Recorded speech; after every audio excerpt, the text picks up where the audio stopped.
வாஸ்து கோளாறு ஒருத்தங்க வீட்டில் இருக்குது அப்படின்றத அவங்க கண்டுபிடிச்சிட்டாங்க. இப்போ உங்ககிட்ட வராங்க, என் வீட்டில் வாஸ்து பிரச்சனை சொல்கிறாங்கன்னா உங்களால் டைரெக்டாக வீட்டுக்கு போய் அந்த வாஸ்து பிரச்சனை என்னன்னு பார்த்து தீர்க்க முடியும். வீட்டுக்கு வாஸ்து பார்க்குறவங்க தான் இன்றைக்கெல்லாம் டாப்பில் இருக்காங்க. சாப்பிடலாம், எப்படி ஒன்று தூங்கலாம், எப்படி ஒன்று சாமி கும்பிடலாம். கட்டுறதுக்கு ஒரு அமைப்புன்னு ஒன்று இருக்குது. எல்லா இடத்துல மாற்றி வச்சோன்னு வச்சிங்களேன், குடும்பமே தலைக்கல. இல்லைன்னா ஒரு விபத்து நடக்கும். இதெல்லாமே 100க்கு 99% வாஸ்து தான்.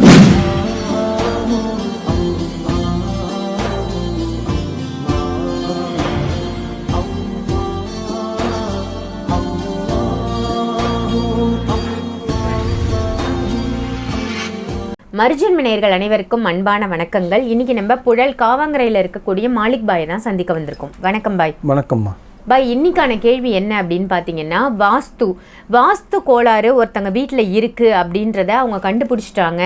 இப்போ உங்ககிட்ட வராங்க, என் வீட்டில் வாஸ்து பிரச்சனை இருக்குன்னு அப்படின்னு சொல்கிறாங்கன்னா உங்களால் டைரெக்டாக வீட்டுக்கு போய் அந்த வாஸ்து பிரச்சனை என்னன்னு பார்த்து தீர்க்க முடியுமா? நல்ல ஒரு கொஸ்டின் தான் கேட்டிருக்கீங்க. ஆக்சுவலி ஒரு மனுஷனுக்கு வாஸ்துன்றது ரொம்ப ரொம்ப ரொம்ப முக்கியமான விஷயம். சில விஷயம் வாஸ்து பிரகாரம் தான் நடந்துக்கிட்டு இருக்கு இன்றைக்குமே.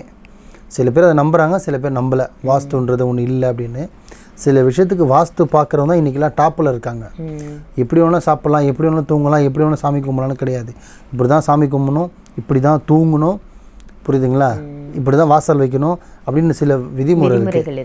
புரியுதுங்களா, இப்படி பார்த்தா சாமி கும்பிடணுன்ற விதிமுறை இருக்குது, இப்படி பார்த்தா தொழுணுன்ற விதிமுறை இருக்குது. அந்த மாதிரி வீட்டுக்கு கட்டுறதுக்கு ஒரு அமைப்புன்னு ஒன்று இருக்குது. எல்லா இடத்துல மாற்றி வச்சோன்னு வச்சிங்களேன், குடும்பமே தலைக்கீழ நின்றோம். அதுக்கு தான் வாஸ்துன்னு ஒன்று வந்தது. இப்போ பார்த்திங்கன்னா, இப்போ சில பேர் வாஸ்து சொல்கிறேன்னு தப்பாக சொல்லி வாஸ்துக்காரங்களே இப்போ கம்மியாகிட்டாங்க. யூடியூப் திறந்தாலே பில்லி, சூனியம், ஏவல், மாந்திரம் இதை தான் போயிட்டுருக்கு. வாஸ்துன்றது எங்கே இருக்குது நீங்கள் சர்ச் பண்ணி பாருங்கள். சில பேர் தான் பேசிகிட்டு இருப்பாங்க. ஏன்னா அது சில பேர் நம்புறதே கிடையாது. ஆனால் ரொம்ப ரொம்ப ரொம்ப முக்கியமான விஷயமா வாஸ்துன்றது. ஒரு வீட்டில் ஒரு பிரச்சனை ஸ்டார்ட் ஆகுதுன்னா, ஏவல் மூலியமாவோ சூனியம் மூலியமாவோ ஒருத்தங்க கட்டு போடுறதாலேயும், இவ்வளோ பிரச்சனை ஒருத்தர் ஆப்போசிட் பண்ணுறதாலேயோ, இல்லை இயற்கையாக ஒரு அமானுஷம் ஒரு வீட்டில் இருக்கிறதாலேயோ பிரச்சனைகள் வருது ஒரு விதம் அப்படின்னா, வாஸ்தால் ஒரு பிரச்சனை வரும். வாஸ்து சரியில்லைன்னு வச்சிங்களேன், முதல்ல ஸ்டார்ட் ஆகுறதே பார்த்திங்கன்னா குடும்பத்தில் ஹஸ்பண்ட் ஒய்ஃப் ரிலேஷன்ஷிப்பில் ஃபஸ்ட்டு பிரச்சனை ஸ்டார்ட் ஆகும். அதிலே நீங்கள் தெரிஞ்சுக்கலாம். ஒரு இல்லத்தில் வாஸ்து கோளாறு இருந்தால் வீட்டுக்குள்ளே ஹஸ்பண்ட் ஒய்ஃப்குள்ளே பார்த்திங்கன்னா எலியும் பூனியம் மாதிரி சண்டை போட்டுப்பாங்க. அடிச்சுட்டு உருன்ற மாதிரி இருக்கும். குடும்பமே பிரிஞ்சு தனித்தனியாக ரோட்டில் நிற்கிற மாதிரி ஒரு சூழ்நிலை வரும். பிஸ்னஸில் சரிவு வரும். சம்பாதிக்கிற காசு தங்கவே தங்காது. கிணத்துல போட்டு பள்ளத்தில் போடுற மாதிரி போவோம். புரியுதுங்களா? இப்போது எஜுகேஷனில் அந்தளவுக்கு பெருசாக ஒன்றும் பிரம்மாண்டமாக இருக்காது. தொழிலில் ஒரு பெருசாக இருக்காது. இது எல்லாமே இந்த செய்வினைகள் ஒரு காரணம்னா வாஸ்தும் ஒரு காரணம் தான். வேறு என்ன காரணம் இருக்குது போகுது? ஆமாம், கண்டிப்பாக. புரியுதுங்களா? நீங்கள் சில பேர் கேள்வி கேட்பாங்க, என் வீடு 8வது மாடியில் இருக்குது பை, நான் எப்படி போய் நான் வாஸ்து பார்க்க முடியும்? ஃப்ளாட்டுன்னா நீ 8வது மாடியில், நீ 20வது மாடியிலே இருந்தாலும் நீ பில்டிங்கை வாஸ்து பிரகாரம் மாற்ற முடியாது. ஆனால் உங்கள் வீட்டுக்குள்ளே இருக்கிற வேலையை நீங்கள் ஆல்ட்ரேஷனாக பண்ணிக்கலாம். ஃப்ளாட்லேயே அதுதான் ரூல்ஸு. சுற்றி இருக்கிறது நீங்கள் என்ன பண்ண முடியாது. உள்ளே இருக்கிற இன்டீரியர் ஒர்க்கு நீங்கள் என்ன வேணால் பண்ணிக்கலாம். அதை நீங்கள் ஒரு 100க்கு 90% நீங்கள் வாஸ்து பிரகாரம் வச்சிட்டிங்கன்னா பெருசாக நடக்க போகிற விபத்தை நீங்கள் முடிஞ்ச அளவுக்கு தடுத்துக்கலாம். ஃப்ளாட்டாக இருந்தால். இதே கட்ட போகிற இண்டிவிஜுவல் ஹவுஸாக இருந்தால், தயவு செஞ்சு ஒரு வீடு கட்டுற நபர்கள் சொல்கிறேன், வீடுன்றது எல்லாரோட கனவு. சின்ன லெவலில் கட்டுறீங்களோ பெரிய லெவலில் கட்டுறீங்களோ, பட் எல்லாருக்கும் ஒரு கனவு. ஏன்னா கல்யாணத்தை பண்ணி பாரு வீடை கட்டி பாருணும். அந்த மாதிரி வீடுன்றது எல்லாருக்கும் ஒரு கனவு. அந்த வீடை தயவு செஞ்சு நீங்கள் என்ன லெவலில் கட்டினாலும் ஒரு வாஸ்து நிபுணரை பார்த்து முடிஞ்ச அளவுக்கு ஒரு 90-100% செக் பண்ணிவிட்டு, ஒருத்தர் 2 பேர் எவ்வளோ லட்சங்கள், ஒரு 20 லட்சம் போட போகிறீங்க, ஒரு வாஸ்துக்கான ஒரு 1000 ரூபா கொடுக்க மாட்டிங்களா? ஒரு வாஸ்துக்கான ஒரு 2000 ஃபீஸ் கொடுக்க மாட்டிங்களா? என்ன கெட்டுற போகிறீங்க சொல்லுங்கள்? லாஸ் ஆகி ஒன்றுமே இல்லாமல் ரோட்டில் நிற்கிறதுக்கு ஒரு 2000 செலவு பண்ணி, அப்போ அவனுக்கு நம்பிக்கை இருக்கோ இல்லையோ தெரிஞ்சுக்குங்க. நம்பிக்கை இருந்தால் அது பிரகாரம் கட்டுங்க. நம்பிக்கை வரும். அவங்க சொல்கிறது சரியாக இருக்கும். அது நான் சொன்னாலும் சரி, இல்லை மற்ற வாஸ்துக்களை சொன்னாலும் சரி, நம்பிக்கையோடு பாருங்கள், கரெக்டாகவே இருக்கும். அப்படி பார்த்து ஒரு வீடு அமைப்பாக கட்டி இருந்தீங்கன்னா சின்ன சின்ன பிரச்சனைகள் அது இயல்பாக ஒரு கணவன் மனைவிக்குள்ளே வரும். பெருசாக விபத்துவோ, சில பேர் பாருங்களேன், வீடு கட்டியிருப்பாங்க, பால் காய்ச்சிருப்பாங்க, பால் காசும் போதே உயிர் பிரியும். ஆமாம்மா, சில பேர் வீடு கட்ட ஆரம்பிச்சோன்னு வீட்டில் வரும் யாரோ ஒருத்தவங்க உயிர் பிரிஞ்சிடும். புரியுதுங்களா? கம்பல்சரி எதனா ஒரு விபத்து நடக்கும். இதெல்லாமே 100க்கு 99% வாஸ்து தான் காரணம். எதனா ஒரு இடத்துல தப்பு பண்ணி வச்சுருப்பாங்க. அஸ்திவாரமே தப்பலாக இருந்தால் முக்கவும் கோணம் தான். அந்த மாதிரி கம்பல்சரி உயிர் பிரிவு, பைபாஸ் சர்ஜரி, ஆக்சிடென்ட்டு, வருமான சரிவு, பொண்ணுங்க வீட்டு விட்டு போயிடுறது, இதெல்லாம் நிறைய குடும்பம் சிலையாக பிரியுது. நிறைய பேர் என்ன கேட்பாங்க, பை நல்லா சம்பாதிக்கிறோம், என்னை யாருக்குமே கெடுக்கல பை, என்னை யாரும் கெடுதல் இல்லை பை, எதுவுமே இல்லை வேணும். என்கிட்ட வருவாங்க, எல்லாமே போட்டு பார்ப்பேன்.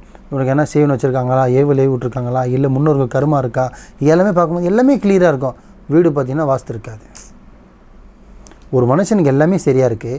இப்போ எனக்கு இங்கே வலி வருது, இப்போ இங்கே வலி வருதுன்னா எல்லாமே கரெக்டாக இருந்தால் வலி வராது. எங்கன்னா ஒரு மிஸ்டேக் இருந்தால் தான் வலி வரும். இதுதானே உண்மை. ஸோ அது மாதிரி உங்கள் வீட்டில் ஒரு சரிவு வருதுன்னா எல்லாமே கரெக்டாக இருந்தால் ஏன் சரிவு ஆகுது? டாப்பில் இருக்கிறவங்க எதுக்கு நீ 10ல் இருக்கிற ஏன் 0ல் ஆகுற? அப்போ 9 எங்கே மைனஸ் ஆச்சு தான் அதை பார்த்தீங்கன்னா ஸோ வீட்டில் தான் காரணம் இருக்கும். இதுதான் விஷயம். அந்த மாதிரி அதை வீடு கட்டும் போதே நீங்கள் முன்னாடி தெரிஞ்சுக்கிட்டு நீங்கள் கட்டிட்டீங்கன்னா பெருசாக விபத்து ஆக வேண்டியதில்லை. அப்படி கட்டின வீடு வாங்குறீங்கன்னா கூட உங்களுக்கு தகுந்த மாதிரி ஒரு வீடை போயிட்டு பார்த்துட்டு ஃபோட்டோஸ் எல்லாம் எடுத்துகிட்டு இல்லை வீடியோவாக எடுத்துகிட்டு இல்லை உங்களுக்கு ட்ராயிங் பண்ண தெரிஞ்சு அதை ட்ராயிங் பண்ணிவிட்டு கூட சூரியனை பார்த்த மாதிரி இருக்குது, தெற்கு பார்த்த மாதிரி, கிழக்கு மேற்கு எப்படி இருக்குன்னு பார்த்த மாதிரி வச்சுட்டு அந்தந்த ரூம் டோரு ஜன்னல்லாம் வரைஞ்சிட்டு கூட நீங்கள் அவங்கள போய் காட்டலாம். யார் இப்போ எங்கே நாடி வராங்களோ இல்லை என்கிட்டே வராங்க, இல்லை இந்த மாதிரி வாஸ்து நிபுணர்கிட்ட போகிறாங்கன்னா அதை காமிச்சிங்கன்னா பை இந்த வீடு இருக்குது, இந்த கிழக்க பார்த்த மாதிரி இருக்குது, வாசல் எப்படி இருக்குது, குழா எப்படி இருக்குது, பாத்ரூம் இப்படி இருக்குது, இது மாதிரி இதை வாங்கலாமா, எனக்கு இது செட் ஆகுமா, மிஞ்சி போனோட 500 ரூபா ஃபீஸ் வாங்குவாங்களா, அவ்வளோதான்.